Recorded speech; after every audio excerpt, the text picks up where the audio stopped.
Welcome to my channel. Why do pharmaceutical laboratories trust precision borosilicate glassware? Step 1. Select high-quality glassware. Choose precision borosilicate glassware designed specifically for pharmaceutical laboratory applications. Step 2. Verify measurement accuracy. Check calibration markings to ensure precise volume measurements and reliable experimental results. Step 3. Use with sensitive chemicals. Work confidently with acids, solvents, and reagents since borosilicate glass resists chemical reactions.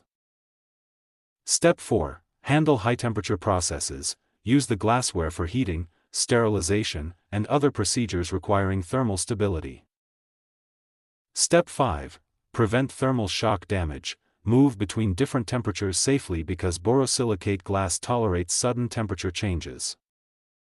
Step 6. Maintain sample purity. Take advantage of the non-porous surface to reduce contamination risks and protect sample integrity.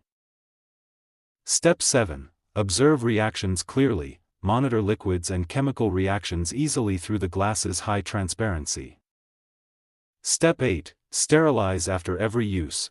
Clean and sterilize glassware properly to maintain pharmaceutical-grade hygiene standards. Step 9. Follow quality control procedures. Use precision glassware consistently to support accurate testing and regulatory compliance. Step 10. Achieve reliable research results. Depend on durable and accurate borosilicate glassware to improve consistency in pharmaceutical research. Contact us for product inquiries, bulk orders, and reliable support. Thanks for watching.